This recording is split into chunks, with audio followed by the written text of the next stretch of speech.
Әти-әниләр. Бу проблеманы ни кадәр генә урап узарга теләсәм дә, кешеләр белән эшләгәндә иртәме соңмы әти-әниләрегез белән мөнәсәбәтләрегез нинди иде дигән сорауны бирергә мәҗбүр булам. Күпчелек ишракта уйламыйча ашыгып җавап бирәләр. Һәм ул гадәттә була яңгырый. Менә дигән иде. Әйтерсең лә мин моңа шикләнәм. Һәм кешеләр бар көчләрен җыеп, тормышларының бу өлкәсенә кагылдыртмаска тырышалар. Әти-әниләр белән мөнәсәбәтләр нинди генә матур булмасын, сез гомер буе озатып бара торган проблемаларыгызны нәкъ менә гаиләгездә аласыз. Булар арасында үзара бәйләнеш табу кайчак кыен була. Ләкин монысы башка мәсьәлә. Сезнең яшәү стиле, фикерләү стиле, проблемаларны хәл итү стиле, укымышлылык, мәдәниятле булуыгыз барысы да гаиләдән башлана. Үсә-үсә күпчелек ишракта сез балачакта күргәннәрегезне кабатлый башлыйсыз. Йоммак быжыра барлыкка килә. Һәм аннан чыгу юлы берәү генә. Моны күрергә кирәк. Үзеңнән ычкындырырга һәм тормышыгызны ничек телисез, шулай итеп кыра башларга. Безнең хәтернең үзенчәлекле бер ягы бар. Ул күңелсез хатирәләрне тирәнгә яшерә. Аларның өске аңга чыгу юлын ябарга тырыша. Шуңа да без балачакның яхшы мизгелләрен генә истә тотабыз. Күңелсезлекләрнең кайберләрен генә үзек-үзек хәтерлибез. Үткәннәрдән котыласыгыз килсә, күңелсез мизгелләрне дә искә төшерергә тырышыгыз. Әти-әниләрегез сезне аңламаган чакларны хәтерләгез. Ул хатирәләр һәм тискәре эмоциялар эчке аңда утырганда, алар теге яки бу рәвешле сезнең тормышыгызга йогынты ясап тора. Исегезгә төшерегез дә әти-әниләрегезне. Алар нинди генә булса да, сезгә нинди генә әрнү китерсә дә, аңларга тырышыгыз һәм гафу итегез. Әгәр тормышыгызны гармониялы итеп корасыгыз килә икән, башка юл юк.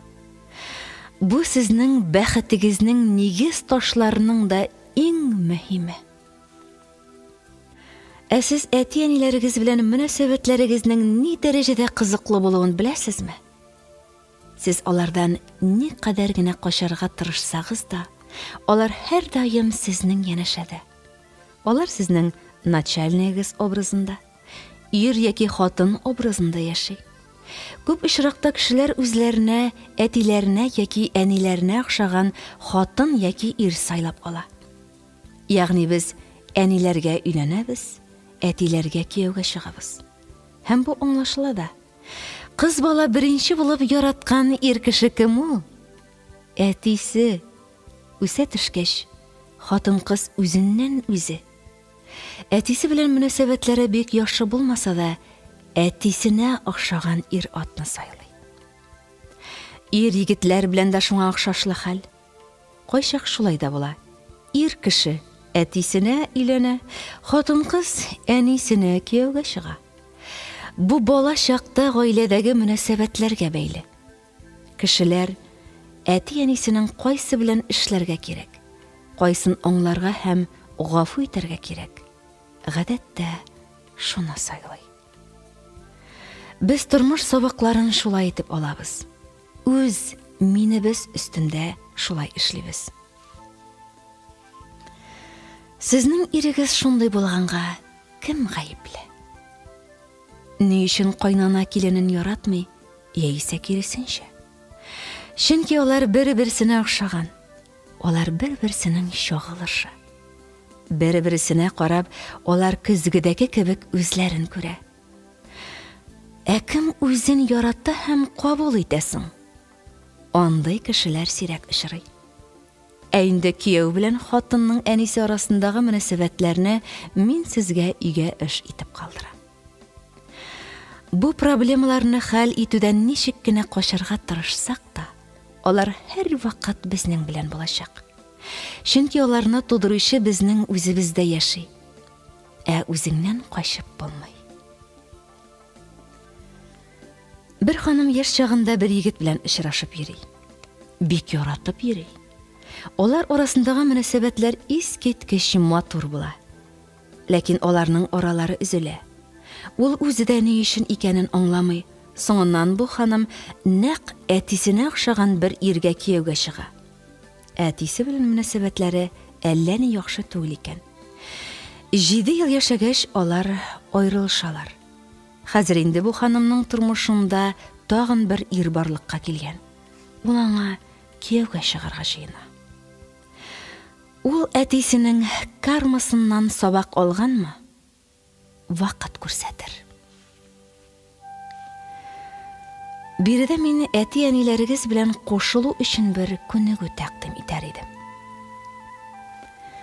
Әти-әниләрегезнең фотографияларын алагыз.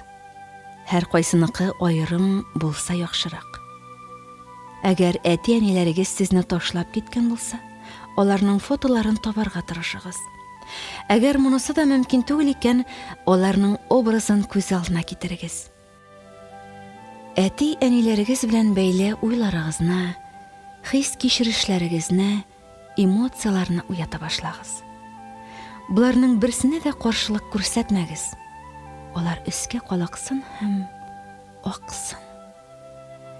Кирәк дип санаган хәтле эшке диалог алып барыгыз. Ул бик авыр булырга мөмкин. Шуңа да үзегезне артык тискәре эмоцияларга күмеп ташламагыз. Җитте дип уйласагыз, күнегүне туктатыгыз.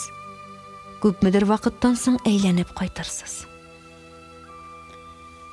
Диалог вакытында әти-әниләрегезне аңларга, гафу итәргә һәм аларны тормышыгызга кабул итәргә тырышыгыз.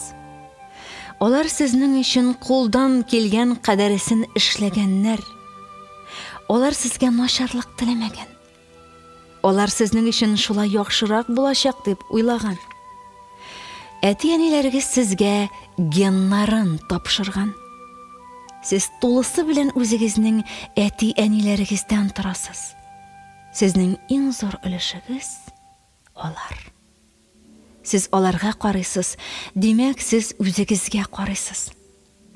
Сез аларны яратмыйсыз һәм кабул итмисез. Сез үзегезне яратмыйсыз һәм кабул итмисез. Эчке дөнья тышкысына тәңгәл. Сез үз кулларыгыз белән үзегездән зур-зур кисәкләрне кыеп төшерәсез. Әти-әниләрегезне кабул итә башлап, сез үзегезгә таба адым ясыйсыз. Сез үзегезне ярата, аңлый һәм кабул итә башлыйсыз. Сез якыннарыгызны, сезне әйләндереп алган кешеләрне ярата, аңлый һәм кабул итә башлыйсыз. Бер ханым әти-әниләре белән яшәмәс өчен генә бер бүлмәгә аерым түләп тора икән. Ләкин бер көнне килеп аңа бу бүлмәдән китәргә туры килгән. Ә күчеп китәр өчен башка урыны юк икән. Бердән-бер юл әти-әниләре янына кайтып яши башлау. Ләкин аның бердә кайтасы килмәгән. Ул үзенең бу халәтенә кинәт кенә игътибар иткән. Үз-үзенә сораулар биргән. Ни өчен әти-әни белән яшисем килми дип уйлана башлаган. Әкренләп тискәре хисләр чигенә барган. Ул әти-әниләренең уңай якларына күбрәк игътибар итә башлаган. Һәм аларның менә дигән кешеләр булуын аңлап алган. Һәм ниһаять ул үзенең икенче бер уңай чынбарлыкка күчүен раслый торган сорауны биргән. Әнигә мин алардан читләшәм соң әле дигән ул. Шул ук көнне кич белән ул өенә кайткач, аңа әтисе бүлмә алырлык акча тәкъдим иткән. Ә хәзер шикләүче инануларга мисаллар китерик. Әти-әниләрем миңа бик күп авырлыклар китерде. Мин алар турында уйлый да алмыйм. Әни мине һәр вакыт контрольдә тота иде. Миңа бер нәрсә дә эшләргә ярамый иде. Ул һәр вакыт нәрсә әйтсәм дә каршы төшә иде. Мин хәзер дә аның мине ничек контрольдә тотуын күрәм. Минем әти бик салқын, құры кеше. Аның миңа вакыты булмады. Мин аның ярдәменнән башка гына үстем. Әти мине ташлаган. Ул әнине дә ташлаган, безгә хыянат иткән. Әти мине түбәнсетә иде. Мин әти-әниләрнең мөнәсәбәтләрен кабатлаудан куркам. Мине әти белән әни яратмады. Ә хәзер тыныч кына үзегезгә кагыла торган шикләүче инануны эзләгез. Ә хәзер шикләүче инану мисалларына карата яңа фикерләр. Әти-әниләрем миңа бик күп авырлыклар китерде. Мин алар турында уйлый да алмыйм. Яңа фикер. Әти-әниләрем, мин ул. Мин ул авырлыкларны үземнән җибәрәм.